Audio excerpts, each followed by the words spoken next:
सुधा समाधान।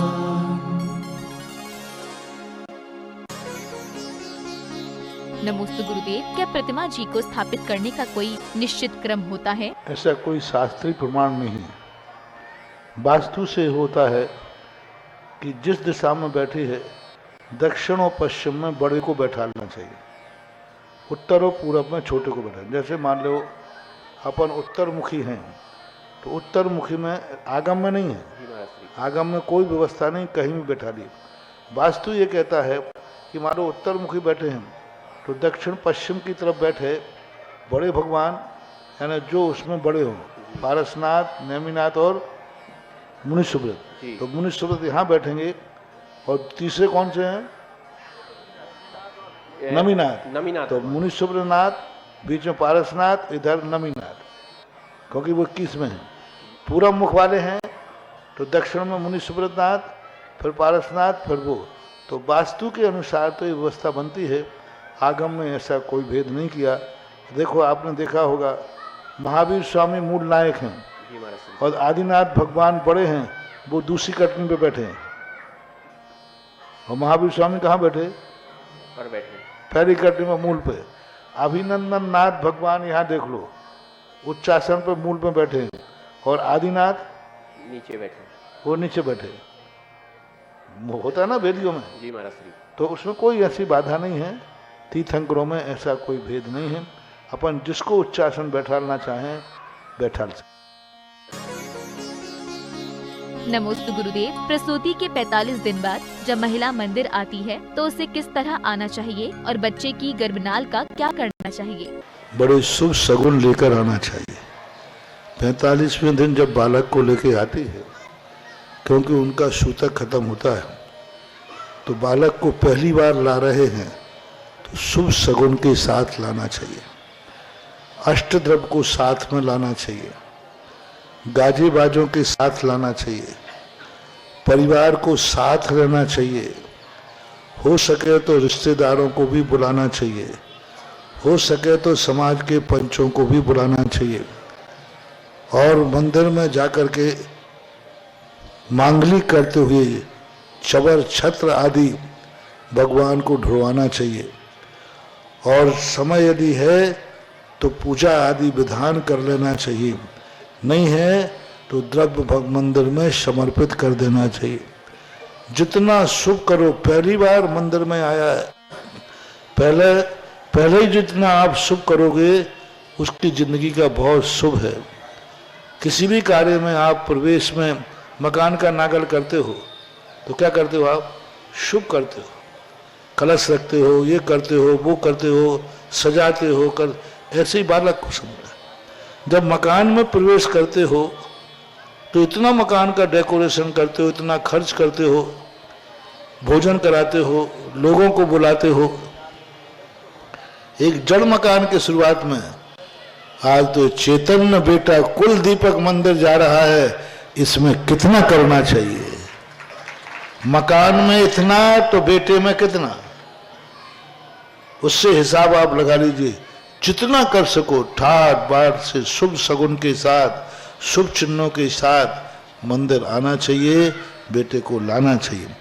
3 बार बेटे के लिए कहा गया। एक तो पहला सबसे पहले जब 45वां दिन, दूसरा गाजिबे के साथ बेटे को लाना चाहिए 8 वर्ष के बाद। 8 वर्ष के बाद जब वह सम्यक दर्शन में प्रवेश करता है उस समय गाजे बाजे ठाट बाट के साथ मंदिर लाना चाहिए। तीसरी बार लाना चाहिए जब वो गृहस्थी में प्रवेश करता है, विवाह होता है। विवाह करने के बाद सबसे पहले गाजे बाजे के ठाट बाट के साथ उसको जिनेन्द्र देव के मंदिर में लाना चाहिए। मंदिर में भगवान का आशीर्वाद लेने के बाद ही घर में प्रवेश होना चाहिए। ये 3 बार, कम से कम 3 बार व्यक्ति पूज्य जिनसेन स्वामी महाराज ने 3 बार बच्ची को मंदिर लाना चाहिए शुभ सगुन के साथ। तो उससे उसका जीवन मांगलिक होता है, धन्य होता है। अब इसी नाल के कारण तो नाभि राय पड़े पहले नाल नहीं होती। अब नाल को तो कुछ नहीं करते, अब ऐसा कोई शास्त्र में, हाँ, पर नाल को काटने का जब पहली बार ऋषभदेव के पिताजी, पहले नाल नहीं होती थी, जब वो नाल होने वाले लोगों ने कहा महाराज जी ये पुंछा क्या लटका हुआ है, तो नाभि राय ने उस नाल को काटने की व्यवस्था बनाई, इसलिए वो नाभि राय कहलाए। अब काटने के बाद तो जो चमड़ी है उसका कुछ नहीं करना चाहिए। ऐसे तंत्र विद्या में, लोक विद्या में कहते हैं, आगम में नहीं पढ़ा मैंने, कहीं पढ़ा नहीं, कुछ नाल को कुत्तों को नहीं खाना चाहिए, कुत्ते ना खा पाए। यहाँ तक कि बछड़े की नाल भी कुत्ते ना खा पाए, ये रक्षा करते। बछड़ा होता है ना, उसकी नाल को भी कुत्ते नहीं खा पाए, कुत्ते खाते तो बोले उसकी गाय फिर दूध नहीं देती। ऐसी किंवदंतियां हैं, लोक रूढ़ियां हैं। साहित्य आगम से हमें कहीं सहमति नहीं मिली, फिर भी लोक व्यवहार में मानने में कोई बाधा नहीं। उसको कहीं जमीन में ऐसे स्थान पर गाड़ देना चाहिए। और वो बड़ी एक प्रसिद्ध कहानी है बुंदेलखंड में, वहाँ क्या तुम्हारा नरा गड़ा है,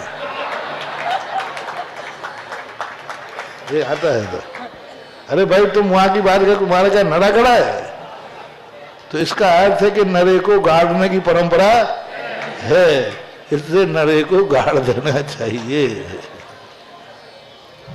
इसके बाद सब बातें समय समय पर सब बातें काम आ जाती हैं। देखो नरा गड़े की बात कहाँ कितनी बढ़िया फिट हुई है, और ये बहुत लोकोक्ति है सारे भारत में। नरा गड़ा क्या तुम्हारा, तुम वहां की बात करते हो। इसका अर्थ नरा गाड़ने की परंपरा है तो गाड़ देना चाहिए। इतना गाड़ो कि वो कोई कुत्ते बिल्ली उसको उखाड़ नहीं लेना।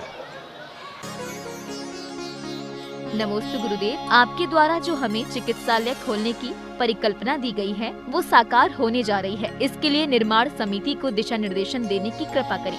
बुंदेलखंड के अंदर 2 ही स्थान ऐसे हैं जो औषधालय का सबसे बड़ा काम कर रहे हैं। एक तो सागर, वो आचार्य महाराज के भाग्योदय, और दूसरा बुंदेलखंड में ललितपुर का नेत्र चिकित्सालय। ये बहुत बड़ा काम है, और अंकित सराफ ने जो इस नेत्र चिकित्सालय को पूर्ण ऊंचाई पर पहुंचाने का संकल्प किया है वो बहुत बहुत प्रशंसनीय है। उन्होंने ऐसा आरोग्य नाम का कर्म बंद कर लिया है। उन्होंने नेत्र चिकित्सालय को बिल्डिंग बनाने का संकल्प करके उन्होंने ऐसा वरदान पा लिया है कि एक दिन वो अपने महल में बैठकर सूर्य में बैठे हुए भगवान का दर्शन करेंगे, ऐसी उनकी आंख हो जाए। मैंने पहले ही कहा है, पुण्य एक प्रकार का नहीं है, किस प्रकार का पुण्य चाहिए उस प्रकार का आप करो।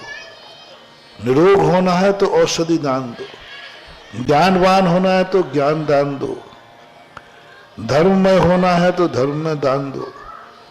जो जिस पर्पज से कार्य, हर चीज का अलग अलग पुण्य है। एक एक चीज का, स्थापना का अलग पुण्य है, जन्म जरा मृत्यु विनाश का अलग पुण्य है, संसार ताप का अलग पुण्य है, मुराद को परगहन का अलग पुण्य है, मुराद को दरवाजे में आकर आइए प्रवेश कीजिए अलग पुण्य है, महाराज को उच्चासन देते हो तब अलग पुण्य है, मुराद का पाद प्रक्षालन करते हो अलग पुण्य है, उनको जब आप मन शुद्धि बोलते हो उसका अलग पुण्य है।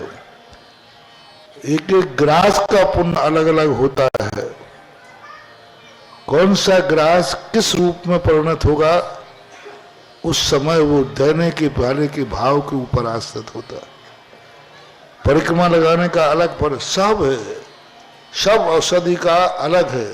तो ये बहुत बड़ा औषधि दान के रूप में आप लोग बना रहे हो। हालांकि काफी ये धीमी गति अरविंद जी मैं पसंद नहीं करता हूँ। मैं तो वो तुम कहते ना, एक बुंदेलखंड में कहावत है, अरे भैया के हाथ पे आम जमेगा, मैं वही हूँ हाथ पे आम जमाता हूँ। और तुम लोग कहते हो हाथ पे आम थोड़ी जमता है मेरा, और मेरा नेचर है कि हाथ पे भी आम जमना चाहिए, तभी तो मजा। काफी लेट हो गया, फिर भी देखो, नाम तो मैं कोई को कभी देता नहीं, क्योंकि मुझे तो सब व्यक्ति जो काम करे वो मेरा दुश्मन भी मुझे अच्छा है। काम करे। तुम लोगों में सबसे बड़ी गलती क्या होती है? मुंह देखी करते हो। ये अपने ग्रुप का है ना, ऐसे करते हो समाज की ये बात, ये अपने ग्रुप का है, चाहे उससे काम होवे या अरे खुला निमंत्रण। ये भगवान की संपत्तियां हैं, समाज की संपत्तियां हैं, इनको सदा खुले चौराहे पर रखना चाहिए। जिन जिन व्यक्तियों ने अपनी संपत्तियों पर अपना अधिकार जताया उनका हश्र अच्छा नहीं हुआ, उनका अच्छा। जिनने हुकूमत दिखाई ये चीज मेरे पक्ष में है, मैं जो कहूंगा करेंगे। कई लोगों को एक दिन कहा था ना कि जिनको वो बिल होता ना तुम्हारे, वो कहता अभी नहीं देना है, अभी 2-4 बार घूमो, चेक पे दस्तखत करना है नहीं करना, अभी घूमने दो 2-4। अपनी अहमियत दिखाता है। बिल पास अभी नहीं करूंगा, कल करूंगा साहब। कल आए बोले परसों आए, कभी कहते नहीं करना, जाओ क्या कर जो करना और करो, क्योंकि उसे मालूम है कि मेरे बिना तो कुछ होने वाला। महानुभाव, गलती मत करो, ये मत करो गलतियां। इन गलतियों से बहुत नुकसान होता है। जो करना है धर्म कार्यों में कोई आगे पीछे हमारे न घूमे। जितना घुमाओगे उतना टीएडीए कटेगा, जितना घुमाओगे उतना टीएडीए कटेगा। जितना अपना नुकसान हुआ, मान लीजिए मेरे कारण से, आप किसी कारण से एक दिन काम रुक गया तो अंतराय पड़ गया। अब अंतराय पड़ गया तो अब जब तुम मकान बनाओगे वहां 100 दिन रुकेगा काम। महाराज जी मकान बना रहा हूं, उसमें बहुत अंतराय आ रहे हैं। बेटा तुमने मंदिर टिप फॉर कुछ नहीं है, जैसा सब कुछ वैसा का वैसा है। इसलिए हमें तो सब अच्छे दिखते हैं जो काम करे। आपकी कमेटी मैंने बना दी है, आप कमेटी जिसका नाम प्रस्ताव करें, मैं फिर उसको फिर मेरे अंडर में फिर तो मैं निपटा दूंगा। प्रस्ताव आप लोगों को कहा था कि आप लोग बताएं, आपको जो अच्छा लगे, जो काम करे वो आप नाम बताएं, मैं आशीर्वाद दे दूंगा। नमोस्तु गुरुदेव। रिद्धिधारी मुनि क्या नियम से सिद्ध परमेष्टि बनते हैं और कितने भव में मोक्ष को प्राप्त करते हैं? रिद्धिधारी मुनिराज जो हैं, पहले तो मुनिराज ही बनते हैं। अरहंत तो सबको बनना ही पड़ेगा। अरहंत बने बिना सिद्ध नहीं बन सकते। बड़ी एक अंतर्मुहूर्त को बने, लेकिन 13वां गुणस्थान तो प्राप्त होगा ही होगा। रिद्धिधारी मुनिराजों के संबंध में उसी भाव से मोक्ष होगा, ऐसा कोई आगम वचन नहीं है। क्योंकि रिद्धिधारी कुछ रिद्धियां ऐसी हैं जिनके जैसे मति ज्ञान में, ज्ञान के अंदर विपुल मति मना पर्याय ज्ञान, हालांकि वो मना पर्याय ज्ञान की रिद्धि है तो विपुल मति मना पर्याय ज्ञान है तो उनको मोक्ष होगा। लेकिन रिद्धिधारी को उसी स्वभाव में मोक्ष हो ऐसा कोई नियम नहीं। दीपायन को रिद्धि प्राप्त थी, तेजस रिद्धि, लेकिन उसके बावजूद भी उनका उसी भाव में नहीं हुआ। तो पर ये पक्का है मोक्ष होगा, उनको पक्का है। क्योंकि रिद्धियां भावलिंगी संत को ही प्राप्त होती हैं और भावलिंगी नियम से मोक्ष जाता है, लेकिन उसी भाव में जाएगा ऐसा नियम नहीं है। नमोस्तु गुरुदेव। बहुत ज्यादा धर्म ध्यान करने वाले लोगों का अन्य लोगों के प्रति राग द्वेष होता है और छोटी छोटी बातों पर क्रोध करते हैं, तो उनके प्रति सामंजस्य कैसे बिठाएं? देखो, धर्मात्मा जीव को इसलिए क्रोध आता है क्योंकि वो धर्म के विपरीत कोई चलता है तो उसको क्रोध आता है। वो क्रोध नहीं माना गया।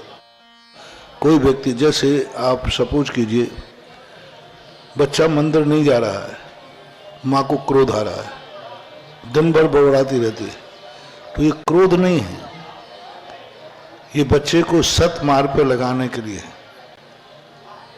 अपराधी को दंडित करना, दुख देना, फांसी चढ़ाना, ये हत्या के अंतर्गत नहीं आते। यदि धर्मात्मा व्यक्ति का लक्ष्य, मूल धर्मात्मा क्रोध आने का मूल कारण रहता है जब सामने वाला व्यक्ति धर्म के विपरीत चलता है, बच्चा धर्म के विपरीत चलता है, कोई दूसरा व्यक्ति भी धर्म के विपरीत चलता है, तो उसको क्रोध आता है। उसको क्रोध लोग कहते हैं, लेकिन वो क्रोध नहीं है, क्योंकि वो धर्म के लिए कर रहा है। अब रही बात है कि कसाय आदि भाव वास्तविक रूप से आ जाए, अधर्म के लिए क्रोध आ जाए, तो फिर उनके लिए क्रोध का दंड लगेगा।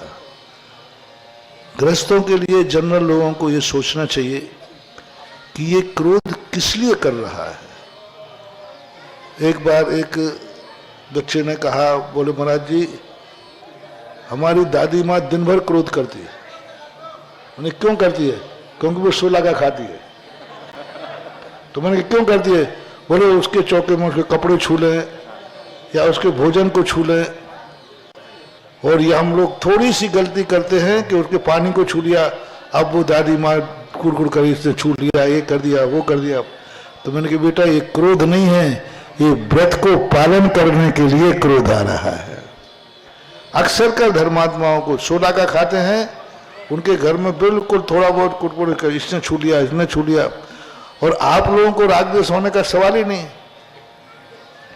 क्योंकि चाहे कोई छू जाए चाहे कर जाए, आपको विकल्प आना ही नहीं है। क्योंकि क्रोध आएगा ही क्यों?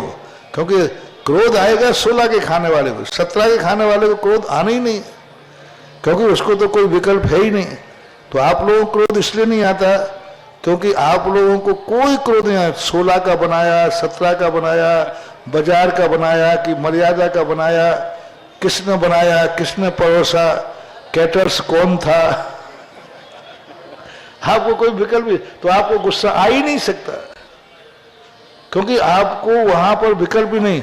गुस्सा उसी को आएगा किसने बनाया पहले, मैं उसके बना हुआ नहीं खाऊंगा, नहीं खाऊंगी। तो अब उसको आया तो कहता है देखो महाराज जी कितना क्रोध कर रहे और मैं कितना शांत खा रहा। तो ये होता है।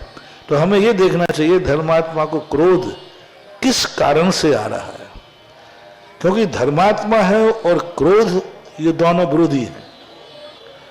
धर्मात्मा है और क्रोध कैसे आ सकता? हो ही नहीं सकता। अब हमें खोल पर दिख तो रहा है सामने, दिख तो रहा है सामने, तो क्रोध इसलिए आता है। तो हमें ये देखना क्रोध का पर्पस क्या है, ये समझ। सुधा समाधान